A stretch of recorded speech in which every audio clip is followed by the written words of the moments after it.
नमस्कार, मैं star professor doctor अंतिमा आप सबका बहुत बहुत स्वागत करती हूँ आपके चैनल हिंदी नारी में। यूपी में असिस्टेंट प्रोफेसर बनना चाहते हैं या उसकी तैयारी कर रहे हैं तो हमारे सामने सबसे पहले दो प्रश्न रहता है, कहाँ से बने और कैसे बने। यूपी में दो ऐसी बड़ी संस्थाएं हैं जो असिस्टेंट प्रोफेसर का चयन करवाती हैं, यूपीएचएससी और यूपीजीटीसी। इसके बारे में हमने पहले भी वीडियो बनाया है, उसका लिंक मैं इस वीडियो के डिस्क्रिप्शन में डाल दूंगी, आप सब देख सकते हैं। लेकिन अब प्रश्न ये उठ रहा है कि कौन सी जॉब जो है वो ज़्यादा अच्छी है, यूपीएचएससी या यूपीजीटीसी। हालांकि ऐसा कोई प्रश्न उठने का बहुत सवाल नहीं है, क्योंकि दोनों ही असिस्टेंट प्रोफेसर की नौकरी देती हैं और रेपुटेटेड संस्थाएं हैं। लेकिन चलिए, आप लोगों ने पूछा है तो मैं ज़रूर इस पे बात करूंगी। और अब मैं इस वीडियो में यूपीएचएससी और यूपीजीटीसी में जो कुछ बेसिक डिफरेंस हैं उसके असिस्टेंट प्रोफेसर के जॉब में, उस पर बात कर रही हूँ। आप खुद चयन करें कि आपके लिए कौन सा बेटर है, और लास्ट में मैं अपना ओपिनियन भी दूंगी। तो सबसे पहले बात करें कि यूपीएचएससी एक संस्था है और यूपीजीटीसी की जो वैकेंसी आती है वो यूपीपीएससी से आती है, और यूपीएचएससी की वैकेंसी तो यूपीएचएससी असिस्टेंट प्रोफेसर की वैकेंसी ही आती है। कौन सा बेटर है, सबसे पहले इस बात करते हैं। रिटन एग्ज़ाम से स्टार्ट होता है, दोनों की वैकेंसी निकलती है। अब इसकी एलिजिबिलिटी और सब पे मैं डिटेल वीडियो बनाया है, आप देख लेंगे ज़रूर। जो रिटन एग्ज़ाम होता है वो यूपीएचएससी का और यूपीजीटीसी का दोनों का ही ऑब्जेक्टिव होता है। लेकिन मैं बता दूं, यूपीएचएससी का जो रिटन एग्ज़ाम होता है उसमें कोई नेगेटिव मार्किंग नहीं होती है, जबकि यूपीजीटीसी के रिटन एग्ज़ाम में नेगेटिव मार्किंग होती है। दूसरी ज़रूरी बात कि यूपीएचएससी का जो फाइनल रिजल्ट बनता है वो रिटन प्लस इंटरव्यू आता है, मतलब आपको रिटन के मार्क्स उसमें काउंट होते हैं और उसके बाद इंटरव्यू के मार्क्स, दोनों के मार्क्स एक साथ ऐड होकर के फाइनल रिजल्ट बनता है। जबकि यूपीजीटीसी में जो रिटन होता है ना, वो केवल स्क्रीनिंग होता है, सारा जो रिजल्ट का जो दारोमदार है वो आपके इंटरव्यू पे डिपेंड करता है। तो यदि आपने रिटन अच्छा किया है और काफ़ी अच्छा है तो आपकी यूपीएचएससी में ज़ाहिर सी बात है चांसेस ज़्यादा बन जाते हैं। अगर ये रिटन अच्छा नहीं हुआ है कुछ खास और स्क्रीनिंग आपने पास कर लिया है तो आपके पास यूपीजीटीसी में ज़्यादा चांसेस है कि आप इंटरव्यू में कितना ज़्यादा अच्छा कर सकें। ठीक। दूसरी इंपॉर्टेंट बात है कि हम जानते हैं कि जो यूपीएचएससी है वो एडेड कॉलेज है, जो मैनेजमेंट का कॉलेज होता है, जबकि यूपीजीटीसी जो है वो गवर्नमेंट कॉलेज है। तो जो गवर्नमेंट के जो रूल्स होते हैं ना वो या फिर गवर्नमेंट के जो अधिकारी होते हैं वो ज़ाहिर सी बात है यूपीजीटीसी पे ज़्यादा स्ट्रिक्ट होते हैं।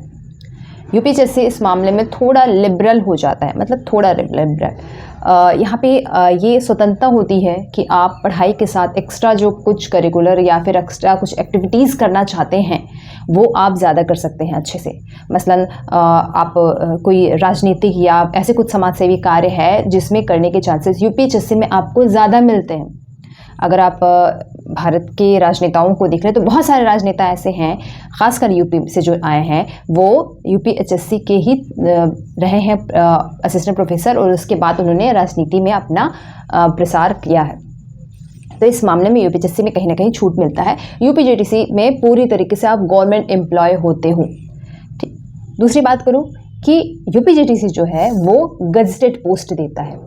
ठीक है, गजटेड मतलब राजपत्रित अधिकारी की पूरी जो वरीयता है या फिर पूरी मान्यता है वो यूपीजीटीसी के प्रोफेसर को मिली होती है, जबकि यूपीएचएससी को same post, same salary, same सब चीज़ होने के बावजूद भी यूपीएचएससी गजटेड ऑफिसर का उसको वरीयता या मान्यता नहीं होती है। ठीक है। और अगली जो बात है वो कि यूपीजीटीसी जो होता है वो ट्रांसफरेबल जॉब है, मतलब आपका ट्रांसफ़र हो सकता है 3 साल या 4 साल पे आपका ट्रांसफ़र होता रहता है, जबकि यूपीएचएससी ट्रांसफरेबल जॉब नहीं है। यदि आप नहीं चाहते हैं तो आपका ट्रांसफ़र कहीं नहीं होगा। ठीक। इसमें ये भी एक फ़ायदा रहता है कि यदि आपको अपनी अच्छी जगह या अपनी जगह मनपसंद जगह मिल गई है तो फिर आप एक जगह परमानेंट जॉब कर सकते हैं, पर यदि नहीं मिली है तो यही चीज़ आपके लिए उल्टी भी हो सकती है। ठीक। अगली मैं बात करूं तो जो यूपीएचएससी होता है ना उसमें कुछ छूट जो होता है, कह सकते हैं कि जैसे मैंने अभी बात करी कि एक्स्ट्रा जो करिकुलर जो एक्टिविटीज़ होता है ना, वो वहाँ पे आपको चांसेस ज़्यादा मिलते हैं। मतलब रूल्स के प्रति थोड़ा सा लिबरल कह सकते हैं। इनका अपना एक प्रॉपर एक एसोसिएशन भी होता है, वो एसोसिएशन के तहत भी काफ़ी सारी चीज़ें मैनेज होती हैं। जबकि यूपीजीडीसी में तो सीधे अधिकारी से बात करनी होती है। गवर्नमेंट जो अधिकारी होता है, शिक्षक अधिकारी, वो आपके ऊपर सारे नियम जो कायदा है या फिर देखता है, ठीक है। सैलरी स्केल की बात करूँ तो दोनों की सैलरी बराबर ही होती है, पे ग्रेड बराबर है, सैलरी के इंक्रीमेंट्स बराबर, सब कुछ बराबर है। हाँ, लेकिन यूपीजीडीसी में जब देखते हैं तो कुछ अलाउंसेस जो हैं, कुछ अलाउंसेस वो यूपीजीडीसी में 1-2 अलाउंसेस ज़्यादा लग सकते हैं। बाकी सारी चीज़ें सैलरी बेस पर भी यूपीएचएससी और यूपीजीडीसी की लगभग समान होती हैं। इसके अलावा और कुछ छोटे मोटे जो अंतर हो सकते हैं, कुछ राइट्स के ज़्यादा होते हैं, कुछ बाहर कह सकते हैं स्कोप के कुछ बाहर हो सकते हैं, राइट। उसमें कुछ ज़्यादा खास अंतर नहीं होता है, वो दोनों लेवल पे दोनों समान ही हैं। ये कुछ ज़्यादा बेसिक जो अंतर है कह सकते हैं जॉब में, वो ये चीज़ है। अब कौन सा आपके लिए एडवांटेज है, क्या डिसएडवांटेज है, ये आप तय कर सकते हैं, ठीक है। और इसके अलावा मुझे जो एज ए जॉब, मैं जो जॉब कर रही हूँ उसको करते वक्त मुझे यूपीएचएससी में, मैं यूपीएचएससी के थ्रू मैंने असिस्टेंट प्रोफेसर की नौकरी प्राप्त करी है। मुझे ये नौकरी मुझे ज़्यादा सहज और लग रही है, चूँकि मैंने पोस्टिंग भी जो मुझे मिली वो मेरे मन के अनुसार मिली, तो मेरे लिए यहाँ जॉब करना थोड़ा सा ज़्यादा रिलैक्सिंग है। लेकिन यूपीजीडीसी में जो जॉब करते हैं वो उसका एक्सपीरियंस तो वो बता सकते हैं, मैंने जिन लोगों से पूछा है। हाँ, ट्रांसफ़र वाली जो एक परेशानी होती है, इससे लोग थोड़े परेशान हो सकते हैं। तो अब मैं अपने मुँह से नहीं कहूँगी कि कौन सा जॉब ज़्यादा अच्छा है, कौन सा नहीं है। सबसे पहली बात तो है कि जॉब मिल जानी चाहिए, और ख़ासकर अगर आपको अपनी मन की जॉब मिल रही है, असिस्टेंट प्रोफेसर की जॉब मिल रही है, तो वो ज़्यादा बेटर है। उसके बाद हम तय करते हैं कि कौन सी अच्छी कौन सी नहीं। लेकिन फिर भी आप सबने मुझसे पूछा था, 1-2 बच्चों ने कई बार ये प्रश्न पूछा था, तो मैंने सोचा इस पर ज़रूर बात होनी चाहिए।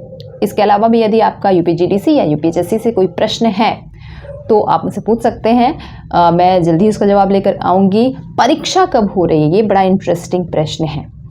तो हम पता कर रहे हैं, बहुत तेज़ी से जुटे हुए हैं, और मैं ये ज़रूर बता दूं कि परीक्षा का माहौल पूरी तरीके से बन रहा है। तो मेरी कोशिश रहेगी कि जल्दी मैं अगला वीडियो लेकर के आऊँ और इस पे बात करूँ कि आपकी परीक्षा कब हो रही है। तो तैयारी करते रहिए सभी लोग, ढेर सारी शुभकामनाएँ।